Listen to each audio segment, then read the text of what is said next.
Welcome back जी। यहाँ पर थोड़ा सा इंटरनेट का जो है वो इशू आया है और 9 के बाद 0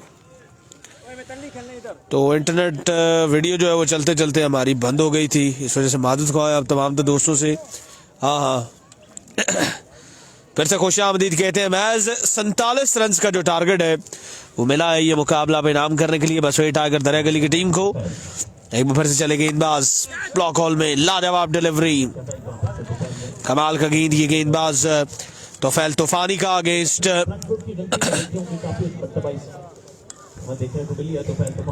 बासत लेफ्टी के। वीडियो को साथ साथ आप दोस्तों ने एक बार शेयर करना है। कीप शेयरिंग द वीडियो ताकि ज्यादा से ज्यादा लोग हमारे साथ जुड़ सकें। जोन की सिम कहीं लेनी पड़ेगी, वो डिवाइस में डालनी पड़ेगी। ऑन कर, दोनों चला लेंगे। फिर से तैयार तूफानी, शेरी ने इस बार शॉट खेला, फिल्डर वहां पर मौजूद।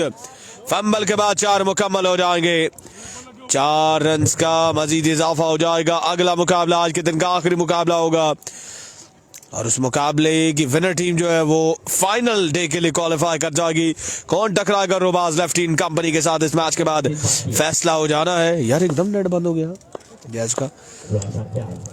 फिर से तैयार गेंदबाज down the leg side, way delivery है।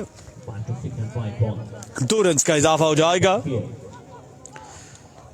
अकबर पोली आउट हुए। माजिद के साथ वो लम्हात अपने मोबाइल या फिर हम आप दोस्तों तक नहीं पहुंचा पाए तो इंटरनेट की इंटरप्शन हो गई थी। एकदम जो है वीडियो चलेगी। केसी का क्या बना जी? केसी टूर्नामेंट से बाहर हो चुके हैं।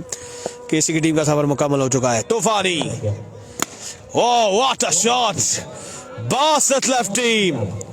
एक जोरदार छक्का लगा है तोफैल तूफानी को और हदीद दरिया गली। इनफैक्ट बसवे टाइगर की जो टीम है वो क्रूज करते हुए आज के दिन के आखिरी मुकाबले की जाने। बसवे टाइगर दरिया गली, तूफानी एक बार फिर चौवन गेंद और आज के दिन का सबसे लंबा छक्का बासत लेफ्टी फ्रॉम पेशावर के बल्ले से। इसी के साथ एनसीसी पटन का जो सफर है वो भी मुकम्मल हुआ। 7 में मिलेंगे आज के दिन के